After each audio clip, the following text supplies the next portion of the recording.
The stage without assistance was taking place at over 4,000 meters of altitude. Bolivia is trying for all the pilots except for the Peugeot men. They monopolized the podium for the second day in a row, with Sébastien LOEB hitting the jackpot again.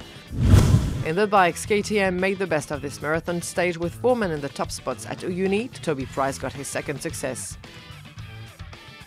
Yeah, we're back in contention. Not that we were out of contention. It's just good to be near the front and keep pushing along to be able to try and still push for that outright win.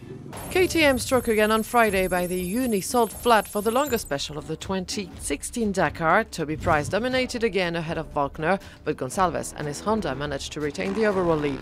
1-2 also for Peugeot in the CAS category, with PETERHANSEL at the top. 6 stages, 6 scratch times for the Lion brand, with 3 aces leading the general ranking: PETERHANSEL, SAINZ and LOEB. A year ago, Joan Barreda-Bort was losing the 2015 Dakar around the Uyuni Salt Flat. Then leader, the Spaniard, had given out during stages 7 and 8. This time, the Honda rider saw his dream vanish one day earlier. Towed by his teammate Paulo GONCALVES, he managed to finish the stage, but with a 4-hour delay, a nightmare. Beyond Barreda's sad fate, most of KTM's rivals suffered today. The Austrian brand had taken a quiet start before finally getting their grip on with their young guns. Honda's Goncalves, third of this 6th stage, is now the only one in position to upset KTM's plans. On the Bolivian tracks, Toby PRICE outclassed his rivals today for the 3rd time this year. The Australian therefore narrows his gap on the overall leader, Paulo GONCALVES, who trailed a little more than 1 minute today. The Portuguese remains on top of the general standings for only 35 seconds. Another KTM deserves a high note. It's Matthias WALKNER. The Austrian reached the podium for the 2nd day in a row. He logically progressed at the GC, now less than 3 minutes from the leader.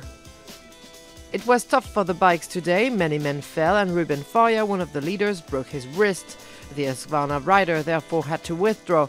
A little earlier, Ivan Yazeed, KTM Slovak, who finished 4th in 2013, was also forced to quit the rally. On Thursday, Yazeed had crashed and hurt his knee. He took the start this morning, but after a few painful kilometers, he returned to the bivouac. The marathon over doesn't mean the race gets easier. The Bolivian loop of the day was driven along the Uyuni Salt Flat over 542 kilometers of time sections, half earth, half sand, still beyond 4,000 meters of altitude. Not what you'd call a stroll. It didn't seem to disturb the Peugeot team. They kept packing up the top spots. After a rather fast first part of stage, a hierarchy soon emerged in the front with the buggies in front, and the others bit the dust. However, the internal rivalry means all the Peugeot's men battled. This time, Stéphane PETERHANSEL's experience placed him ahead of feisty Sébastien LOEB. PETERHANSEL, nicknamed Mr. Dakar, digged an important advantage over 8 minutes over the Alsatian, who was victim of a mechanical problem and a puncture in the final part that made him lose the lead in favor of the veteran. It was a long special. It's hard to remain focused over 550 kilometers, but it went rather well. We didn't have any navigation problems, no punctures. It's all good. Stage success number 67, an absolute record in the Dakar. It confirms that PETERHANSEL can bid for a 12th title. The competition is not only French. Spain's Carlos SAINZ has also been collecting the stage podiums for the past 3 days. Today arrived second, 17 seconds adrift. His consistency may pay. However, for once, the 3rd place didn't go to a Peugeot for the first time in the last 3 days. A smiling Saudi ruined the party for the French buggies, claiming the 3rd place. ALRAJHI, who won a stage last year, gave Toyota a chance to survive more than to threaten, with 7 minutes of delay at the finish. Further behind, the title holder Nasser Al-Attiyah aboard his Mini couldn't compete with the Peugeots. 5th of the day, 9 minutes from the winner, his gap exceeds 15 minutes at the GC.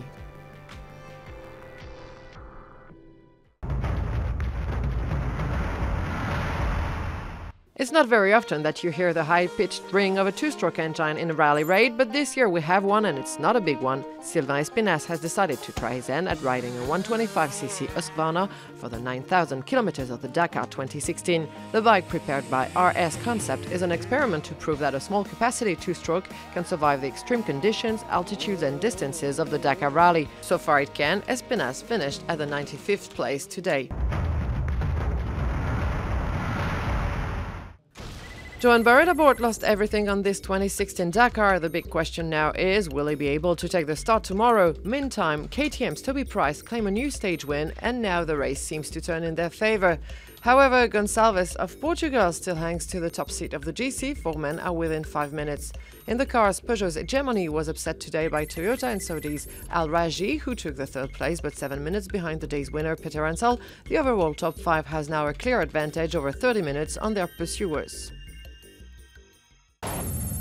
Last day of action before a nice rest, the Dakar Caravan returns to Argentina on Saturday, and Salta will welcome the competitors for a day off. Before that, they will come across a 353-kilometer timed section. For now, let's have a look at the most beautiful landscapes of today's stage.